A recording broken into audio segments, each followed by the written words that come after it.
Hi, Jamie. Knaus's attorney, John Spillane, says his client was denied access to a telephone and an attorney when he was questioned by police back in 2011. And he's asking the court to not allow those taped interviews into evidence. At the center of today's motion was a series of recorded interviews between Michigan State Police Detective Mark Miller and Knaus from June 2011. Knaus was interviewed twice that day. The first was at the state police post in Cadillac. Knaus said his back was turned when Peterson shot Adamczyk.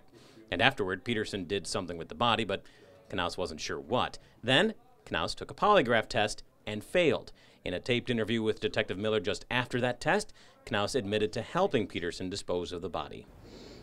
There's no way Pete put him on the truck by himself. There's just no way. You see how unbelievable that is?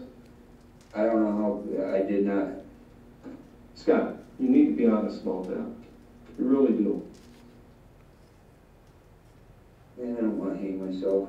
I understand that. I understand that, but get home, I just know that. In both interviews, Knaus insists it was Peterson who pulled the trigger on the 12-gauge shotgun. All I know is Vince was laying on the ground on his back, and Pete was standing over the top of him with the gun. Knaus also tells Miller that Adamczyk's body was placed on a brush pile, and Peterson, after placing several tires on that body, doused the brush with gasoline and burned the pile. Knaus says the fire lasted 2 or 3 days. He then tells Detective Miller that he can show him where the fatal shot was fired, where the body was hidden, and where the brush pile burned. And in fact, Knaus did lead police to those places, and police were able to recover several bone fragments they believe belonged to the victim. Reporting from our Vogue Theater studio in Manistee, Tom Kramer, ABC 29 and 8.